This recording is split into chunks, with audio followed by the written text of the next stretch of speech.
So, welcome to another episode of The Secrets of Koi Keeping, and today we are discussing growth. This is a huge topic, a huge part of the hobby.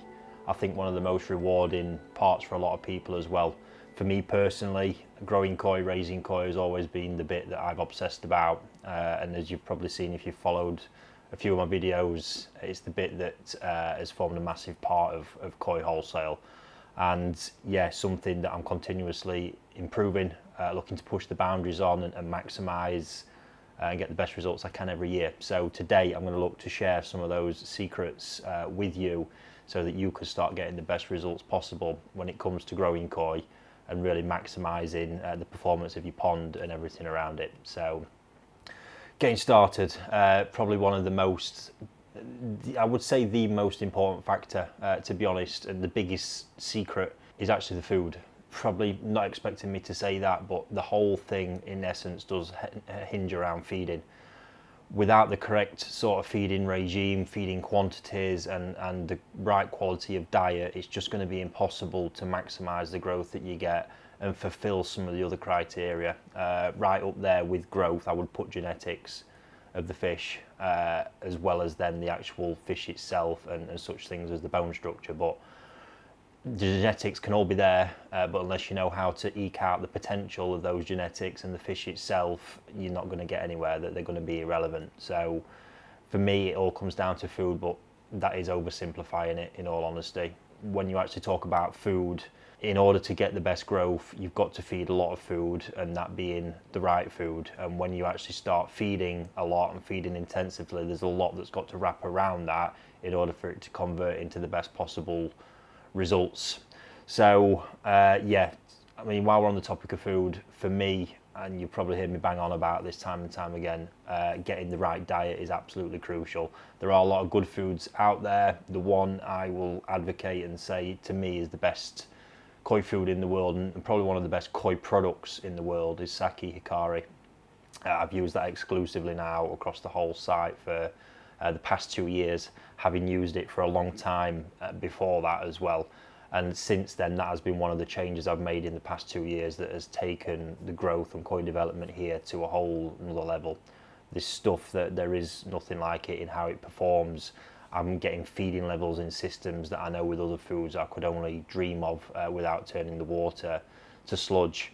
So it's incredible stuff, one I'd highly recommend. But like I say, there are other alternatives out there. I won't put my name to any of them, but if you really want the best and you can afford it, go for sake hikari. So I'm a big believer in sort of gut health and the nutrition around that, and what you get from nutrition being vital.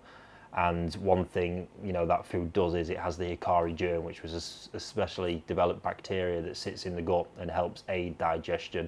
And I believe when you've got a healthy gut, everything else can stem from that, especially on a quality development side as well, in the mucus layer. Incredibly important. If you want to achieve the best skin luster, you've got to have healthy mucus, and I believe that stems from within, and something that a very good food helps contribute towards. So moving on from that, other sort of essential equipment, the system itself. Now, when you start talking about getting high feeding levels, there's going to be a lot of physical waste to process. Even with foods like sake hikari, there's a lot of waste to get through the system. And good mechanical filtration and biological is absolutely essential here. First, you've got to deal with the physical waste that comes from it. And once that's passed, then there's the biological action, as you're going to have, you know, a lot of ammonia passing through the system that needs breaking down. So you've got to ensure you're getting good mechanical separation. For me, I think the best options out there for this are around the sieves and the drums, for the simple reason they're removing water from the water body constantly, which aids in removing organics from the water. That's very important because organics are something that will decrease appetite. You've got to be very careful of, as well as, you know, other water parameters will create a loss in appetite. So the whole environment we've got to create here through that filtration action and other techniques is one where basically feeding is stimulated so we can get the maximum amount of food down them during the day. So yeah, like I say, you've got to get the waste out to help keep the organic level as low as possible. And then biologically, we've got to process all the ammonia that comes from the feeding. And to be honest, this is where turnover rates become quite important as well. I'm not a big advocate of mass turnover rates for most general koi keeping ponds, because I don't believe the environment is intense enough to need any more than once every couple of hours, for example. However, in this kind of environment, a higher turnover is essential. It just makes sense that when I'm feeding, example, every 2 hours, we've got a surge of ammonia coming every 2 hours. So we need to be really processing all that through the filter and the systems as quickly as possible. And again, to keep the stimulated appetite there as well. So do bear that in mind. In this kind of environment, I believe you can never have too much biological filtration, because, as I say, for me, filters are only put under pressure when food is added into the equation. Body weight adds some pressure, but not the same as when you then chuck the heavy feeding loads on top of it. So that's sort of boxed off around that. Then we'll look at other essential equipment. You're not going to get the maximum growth without an automatic feeder, unless you're prepared to sit by that pond pretty much for sort of like a 12-hour period every day. You need control in all this. Control is very important. A feeding program that is, right for the fish, the age of the fish and the size of the fish. We could be talking roughly feeding, if you've got water temperatures of 24, 25, which again is another important point, very optimal. We could be talking feeding every 2 to 3 hours, depending on the age of the fish. So when it comes to that, it's just, in my mind, impossible to do it without using an automatic feeder, because what you also need is control and granular control. So because throughout the season you are going to be needing to increase feeding levels as the fish grow. So it's important to have a benchmark and then be able to gradually increase this. The gradual increases allow the fish to adapt to it. They allow the whole environment and filtration to adapt to it as well, which is also important, because the last thing we want to be doing is creating spikes in an environment where you've got to keep dropping down the food every time you try to make some gains, because probably by the end of the season you're not going to get any further along. It's all about these incremental gains throughout the year, rather than going at it too crazy. So yeah, essential bit of kit in my opinion, and one that you need in order to get the most from the growth. So sort of spinning back round on the water, this plays a huge part in whole this thing as well. So I mentioned previously about organics. They are important, so you are going to need some element of water changing in there, but as I've discussed in many videos gone by, water changing is also an area where you've got to be really careful here, and you want to be careful you're not adding in contaminants through the fresh water that you're adding into the system as well. Getting waste out and getting some fresh water in to dilute other organics and other bills up in the water is essential, but not if then you're dragging heavy metals into the pond or adding doses of chlorine, chloramines and all them things that can come in mains water. So you've got to be really careful, because all those things will work to not only damage your biological filtration, they'll also be ones that will work against the fish's appetite as well, and reduce that appetite, which is something we don't want to do.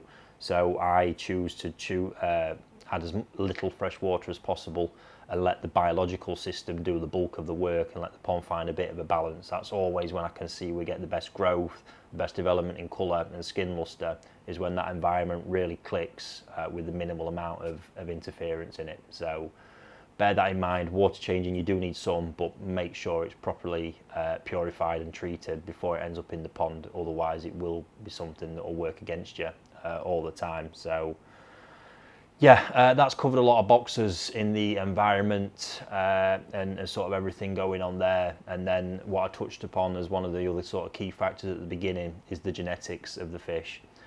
These are the ultimate governing factor, and when you're trying to push through certain size barriers, they are going to be that will potentially hold you back. And the genetics are pretty much the code of what's going to happen to that fish throughout its journey. So it's not just about necessarily the whole entire lineage, because there can often be a freak from a spawning that can be, if breeders identify it, the next generation to help push it on. But ultimately, if you've got parent fish that are, say 75 cm and very mature fish, it's going to be hard to push a fish from that lineage up to 90 cm. It's going to have to be a real freak to do it. So it's important to know what's going on behind the scenes, and it's not just, certain varieties as well. we take for granted that chagoi, for example, are all grow massive. It's really not the case. I know a lineage many years ago where they were made more to be, the colour was more important and the sort of body build up. They were a cuter, more cuddly example of a chagoi, if you like, got the chubby cheeks and a more rounder body to them. But they really did max out around 75 cm. There weren't many examples that ever got beyond it. Whereas the Marseille chagoi, for example, the original jumbo lineage chagoi, those things grow for fun, and there's countless examples around the world of those over 1 metre long. So you can see there how that genetic pool will limit what can go on, despite what you do in the environment with the food and all the rest of it. If the genetics are not there, you're not gonna get the growth that you want in the end. And it's also the speed of the growth, not only max size. What you can tend to find is the speed at which the fish get there, and it can be a lot more effortless when it's good genetics. What you can tend to find is if it's a fish not really made for growing, you can be throwing food at it all day long and you just won't seem to really get anywhere. Whereas when it comes to the likes of Dainichi, for example, which I've grown over for the past couple of years here, those things just grow without trying. It's insane, and you just know it's the genetic pool there that's kicking in, because the minute you put them fish in the right conditions, like I say, it's effortless, and all the extra effort just goes to building extra body and adding them extra centimetres above and beyond what other lineages will be capable of. So yeah, you can see there's a lot going on there with all this, and I think it's important to manage expectations throughout it all as well. I think it's become too commonplace in the industry these days, where people talk about growing 90 cm plus fish as if it's so easy to do, and every fish is capable of it. Even in the best lineages with the best genetics, the amount of fish that reach up to those kind of sizes and are still of serious quality is so few and far between. In Japan, yeah, big breeders, more and more the likes of Sakai, Momotaro and Dainichi, these big super jumbo fish of quality, the numbers are increasing, but still when you look at the total number of them versus what they produce per year, we're talking, slithers of percentages that actually make it there. So I think it's important to bear that in mind, and that's the extreme level. 75, 80 cm is still a big fish, and there's a lot more that can get there of quality than the ones that then go beyond it onto those next size levels. So yeah, please don't be led into thinking that producing a 90 cm fish is the easiest thing in the world. And I think it's also been led to believe it can be done in small ponds as well through water manipulation and things like that. Yes, that might be the case, examples of people doing it, but I believe in order to grow truly jumbo fish, a fair amount of space is required. And there's getting them big, and there's a certain amount of volume that naturally comes with that, but then getting them big with the volume levels that I've seen of koi in Japan, I know that can't be done without very big environments. We're talking big mud ponds or very large concrete ponds for raising. So I just thought I'd throw that bit in just to help manage your expectations around it. So, and there's certain size limits around age as well. If you're expecting to grow a Nisai to 70 cm, you're way out. There's going to be the odd fish here and there capable of doing it. It's been possible. Okawa Karashigoi, past couple of years, he's had a few fish achieve it. But again, we're talking slithers of percentages compared to what was, actually produced in the first place. So Tosai, it's quite normal for Tosai to be raised up to 50 cm, but again, they're on some beyond it as well. They're at the bigger end of the scale, but then that doesn't mean naturally that 55 cm Tosai is going to become a jumbo koi, because again, it's going to be limited by the genetics that are in there. So they can shoot up very quickly to certain sizes for their age, but they're unlikely to grow beyond what the lineage is capable of actually producing for that fish. So bear that in mind. And then the very last one I sort of want to end on is the heating, because growing koi without heat is nearly impossible. They will grow in cooler temperatures, yes, but at the kind of rates we're talking and getting this huge ferocious size and body and really maxing everything out, we need water temperatures between 22 and 25 degrees, depending again on the age, size of the fish and what we're doing. And unfortunately, most climates around Europe in the summertime are not ideal for it. Certainly in the UK, I've seen this year even, we've had the extremes for a little while, but even during the extreme outside temperatures, we was only kind of hitting these optimum temperatures in the ponds, and it's not sustained. That's a very important part in this. It's a continual sustained heat, because like I've mentioned earlier in this video, it's about incremental gains, and you only get them incremental gains with absolute stability, and that stability of water parameters, of heat, and of feeding levels as well. So it's the incremental gains throughout all that, but that's got to be underpinned by having this consistent temperature for kind of like a 4 to 5 month growing period.